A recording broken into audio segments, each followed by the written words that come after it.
So good morning again, South Plantation. How are you doing today? Good. Great. Wonderful. Well, it's good to see you all joining us in part 7 of the Architecture for Humanity Open Architecture Challenge video conference series. Today we're going to be talking about building models, and we're going to be joined by architects from Rogers, Stirk, Harbor, and Partners, and it's going to be a very exciting conference. So before we begin, I do want you to introduce yourselves to our guest speakers, and we'll go straight into the conference. So South Plantation, can you tell our guest speakers where your school is located and how many students are participating today and what you hope to learn from this conference? That would be great.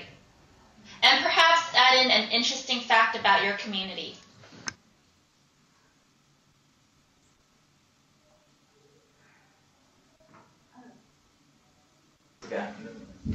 Good morning.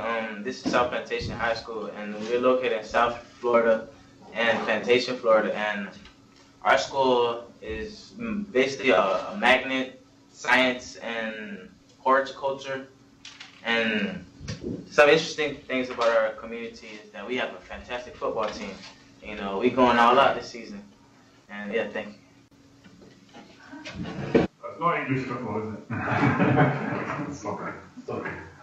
And what do you hope to learn from the conference today? Oh boy, I don't know if it's talking to me. I hope to learn new things and new perspectives of other people and their opinions about like whatever I'm going to talk about. Thank you. All right. Thank you so much. Okay, as I mentioned, we have a very exciting conference. You guys are going to be learning about the importance of building models when you come up with your design for the challenge. So without further ado, I am going to introduce Ivan Harbor and Mike Fairbrass of Rogers, Stirk, Harbors, and Partners. And take it away, gentlemen, if you want to introduce yourselves to the students and some of the work your firm has done and is doing. That'd be great. Thank you very much. I'm Ivan Harbour. This is Mike Fairbrass. To my right. This is going to be fun. Teaching is much more difficult than architecture. That I can guarantee you. First of all, I'm going to show you some images, some of the buildings we've done. Maybe some of you may have seen some of them, but some of them are less well known. So I'm going to switch over to a PowerPoint now, 5 minutes. This is a picture of our office. We have an office in London. We're about 140 people. And here we are. As you can see, we're a very colourful bunch, and we are really a big family. A family of 140 children. We still think we're children, and it's important because we still try to learn. We're most famous, I think, for the Pompidou Centre in Paris. This is a building which was done about 30 years ago.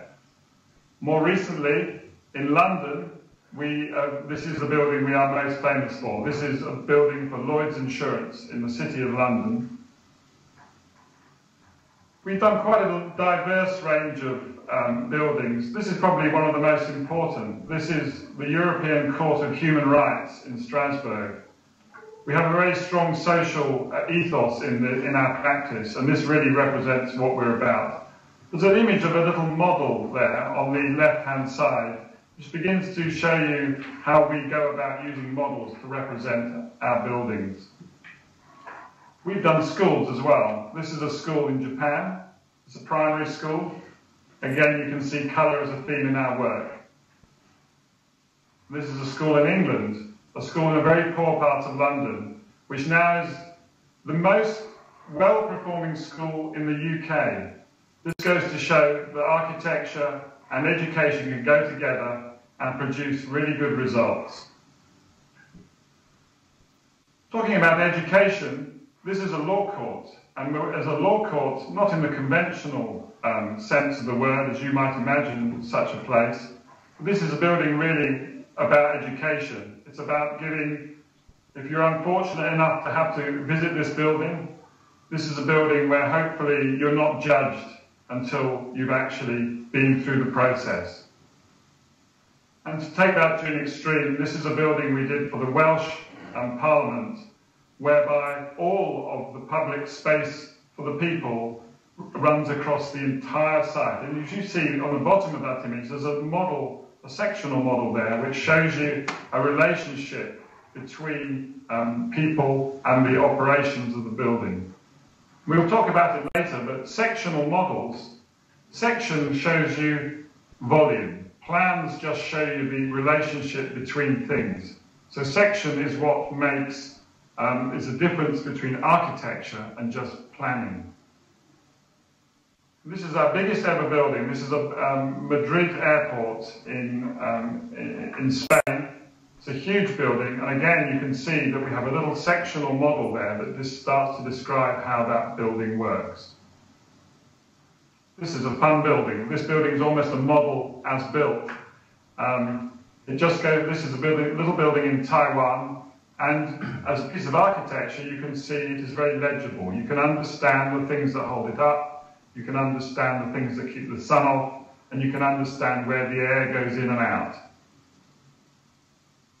And finally, for this phase, a very small building we've done recently for a cancer care centre. And a sequence of the small models that you can see on the right-hand side showing you models as development. So I'll just come back to me very quickly.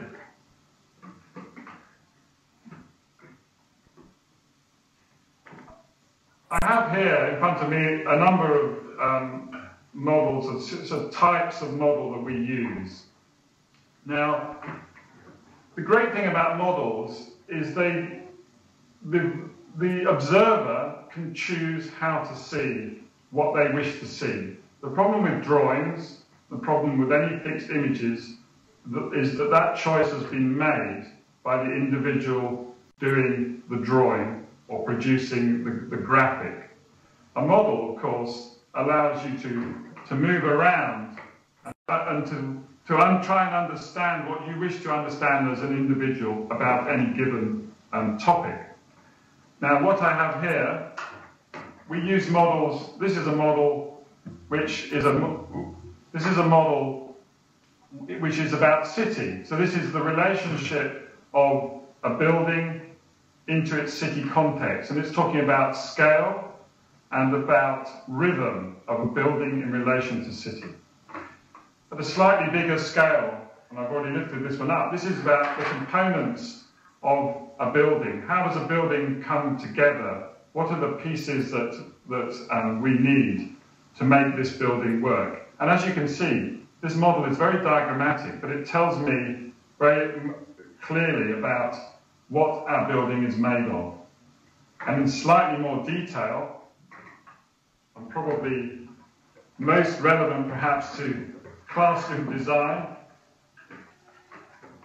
are models such as this, and this is again of a genuine project. This is a model that maybe a lot more understandable about trying to understand space. So if I'm a client, I can look into this model and I can understand and appreciate myself without being told exactly how this space works for me. To get a building built, we have to do lots more beyond making space. How is the space created? And so we use models to help us to understand the parts of a building. So this is a piece of a roof. Actually, it was a project we never built for a scheme in San Francisco. Unfortunately, they're missing this because this was a beautiful project. And even down to the smallest detail. So here, I have a piece of a building. This is a piece that holds up a piece of roof of a piece of building. This is full scale. And actually, interestingly, this model is actually made by a printer. So a piece of computer graphic went into a three-dimensional printer and produced this model. Quite an extraordinary process. I'm now going to hand over to Mike, who will talk about how models are made and what constitutes the